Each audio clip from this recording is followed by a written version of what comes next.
Welcome back to Recap World, and now get ready to have your timeline broken. You thought you knew the history of the Xenomorph, but what if the most terrifying encounter happened not in the cold vacuum of space, but right here, on a corporate island, on Earth? Today we are locking down the plot of Alien, Earth, the series that completely rewrites the prehistory of the franchise and answers the ultimate question. How did the ultimate organism arrive on our doorstep, and why did the biggest corporation in the galaxy lose track of it? To understand this story, you first need to forget about governments and heroes.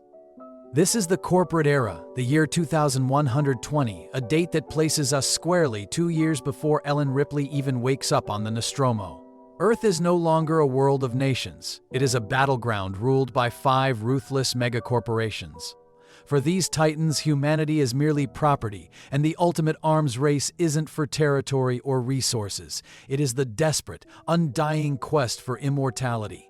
This is the long-held dream of Peter Weyland himself, the goal that drove him to seek out humanity's creators.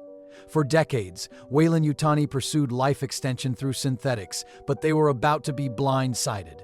Prodigy, led by the enigmatic wonderkind CEO Boy Kavalier, successfully leapfrogged the competition with a monumental technological breakthrough: hybrids. These weren't mere androids, they were humanoid robots infused with genuine human consciousness, creating a perfect synthetic vessel for eternal life. The flagship of this new dawn was the first hybrid prototype, a young woman named Wendy. In the race to conquer death, Prodigy Corporation had just won. This victory made Prodigy the ultimate existential threat to Weyland-Yutani's market dominance. But just as Prodigy celebrated their new era of consciousness, Weyland-Yutani's catastrophic problem from deep space was hurtling toward them. Violent arrival of the USCSS Maginot, a deep space research vessel owned by Weyland-Yutani. The ship wasn't making a triumphant return, it was damaged, doomed, and carrying highly illegal cargo. The Maginot crash lands, not in some remote wasteland, but directly into the heart of Prodigy City on the corporate research island of Neverland. The plot quickly reveals that this collision was not an accident, deeply haunted by the loss of his own daughter. By its chief engineer, Petrovich, who was deeply haunted by the loss of his own daughter. Petrovich was acting in concert with Prodigy CEO Boy Kavalier, having struck a deal to cause an explosion and fire aboard the Weyland-Yutani vessel. This way the ship, or seize its assets before WI could utilize them. But the corporate sabotage had a terrifyingly unintended consequence. It breached the protected cargo hold and unleashed xenomorph specimens directly onto Earth. Morrow, a cyborg who had been tasked with safely returning the specimens to Yutani, watched his mission and his sanity evaporate. While Petrovich's planned fire resulted in the escape of at least 2 confirmed xenomorphs, the plot established that other aliens also managed to escape, utilizing their own cunning and deceptive survival skills. The philosophical war over consciousness instantly became a primal war for survival. With the alien threat loose on Prodigy's highly advanced island, Wendy, the hybrid prototype, is thrust into a nightmare. She is forced to fight alongside a desperate group of tactical soldiers known as the Lost Boys. They make a perilous discovery, confronting the mysterious life forms face to face as the Xenos begin a brutal campaign, rapidly killing off the few Marines remaining. The disaster immediately morphs into a full-scale corporate siege.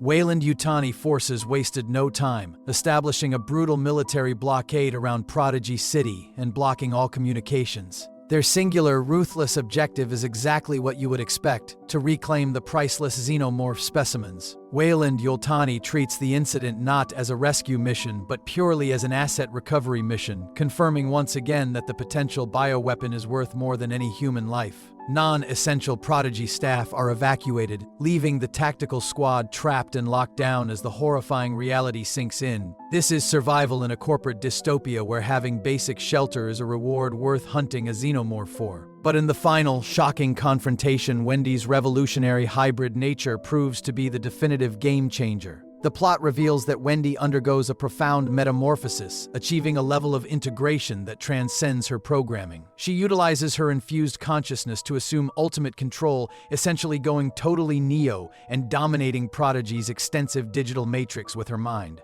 Crucially, this evolution grants her the terrifying capacity to communicate with and command the xenomorphs themselves. Her highly ordered artificial consciousness is able to dominate the primal biological chaos of the alien.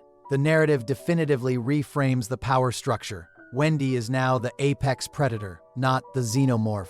The creatures, which have always been the ultimate external stressor in this franchise, are reduced to being her plaything, subjugated under her domain and the Prodigy system. The series concludes with Wendy's decisive acquisition and containment of the key specimens, ensuring that the ultimate prize does not fall into Yutani's hands. The two crucial xenomorphs secured are the one that gestated in Joe's lung and a baby Xeno that emerged from Arthur. Wendy's success in controlling and containing the Xenos provides the crucial canonical reason why Weyland-Yutani does not possess a controllable xenomorph in the first Alien film.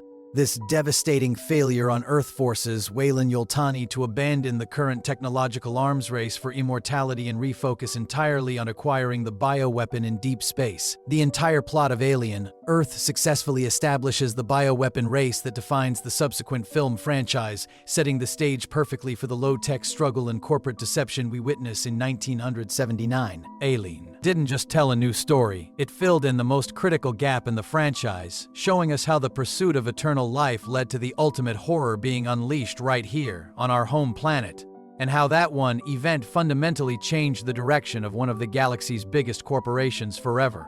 If you loved this complete breakdown of the Alien, Earth plot, and how it ties into the 1979 film, don't forget to hit that like button and subscribe to Recap World for more deep chronological lore.